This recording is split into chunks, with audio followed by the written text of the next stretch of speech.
let's do another color discovery chart, and we're going to do green this time.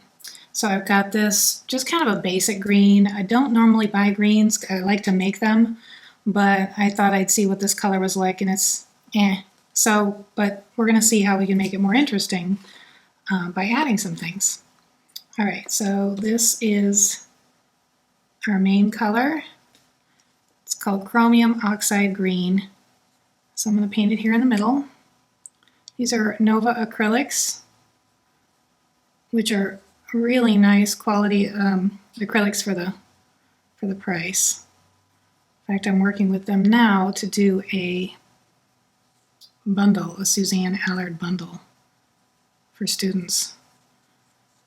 But I won't be choosing this green because there's just no reason to buy a green like this. You can make it so easily. But for the purposes of this, I just wanted to show you. And remember, when you're doing this exercise, don't use a nice brush because you're just scrubbing paint on there. This is a cheapie. All right, so now let's lighten this. We're going to add some white. And I'm using acrylic, but I grabbed a gouache, acrylic gouache white. That's fine. Or I could use gesso as my white.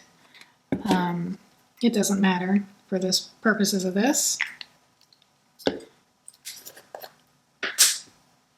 Just going to add a little bit of white to this. That's pretty predictable, right? What's going to happen when we add some white? I think I need a square brush, might be better. This is just palette paper I have here. I like to fold the sheets in half.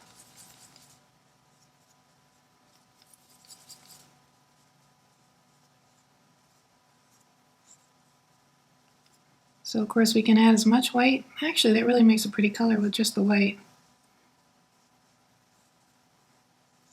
Okay. And now let's see what happens when we do a cool dark. So we're going to add the Payne's Gray.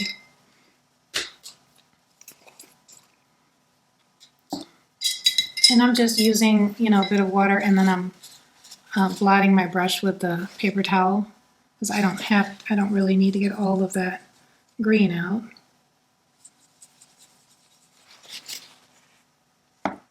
So here is the green with some Payne's Gray. In painting, you always want a dark, you want a difference in values, so you want lights and darks. And one of my favorite darks is a dark navy, a dark blue, but I also like this kind of a dark green. All right, let's try a warm darken. Now, I've got burnt umber on here, and I have the burnt umber, but I wanted to show you also that this came in a kit, sepia, and it's a dark brown. So all we're trying to do is darken it with a warm dark. So if you have something like this that came in your kit, that would work just fine. So I just thought I'd show you. Any dark brown will get you that warm dark. So here's our green. I'm going to add a bit of that. Just a bit, otherwise it'll turn to mud.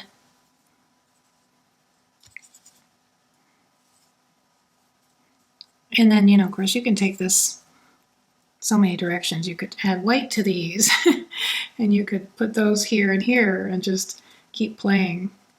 All right, so we've got our warm dark, our cool dark, our lighten. Now let's do a brighten.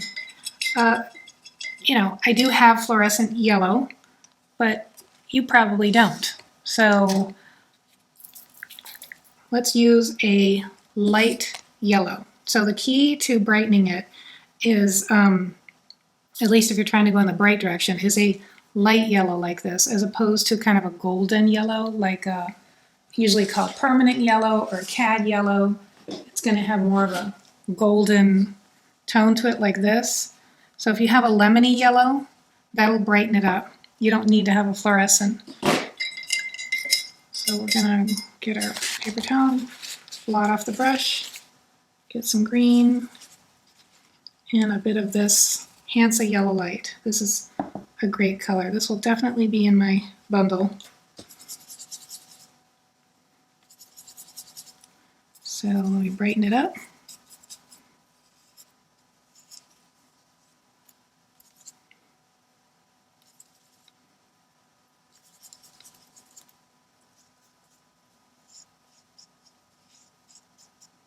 We can choose how much we want to brighten it up by how much yellow we add. Yeah, see, it's quite a bit brighter than that.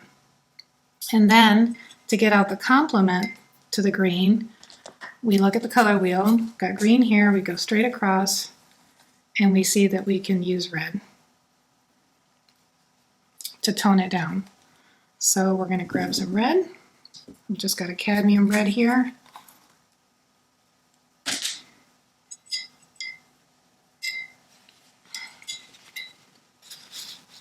Dry my brush, get some green, and just a teeny bit of red. It takes so little. And you know, this green is already, in my opinion, very toned down, which is probably why I don't like it much. But we're going to tone it down even further with some red.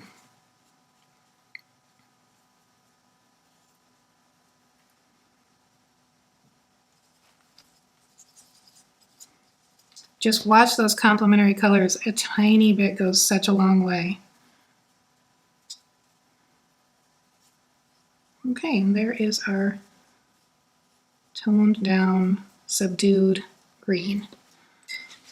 So I would do this as much as you want with different colors as you want to get yourself more familiar with them. And like I said, you can keep adding. You could lighten every one of these. You could brighten each one. You could take some yellow and add it to these and just kind of have fun exploring color.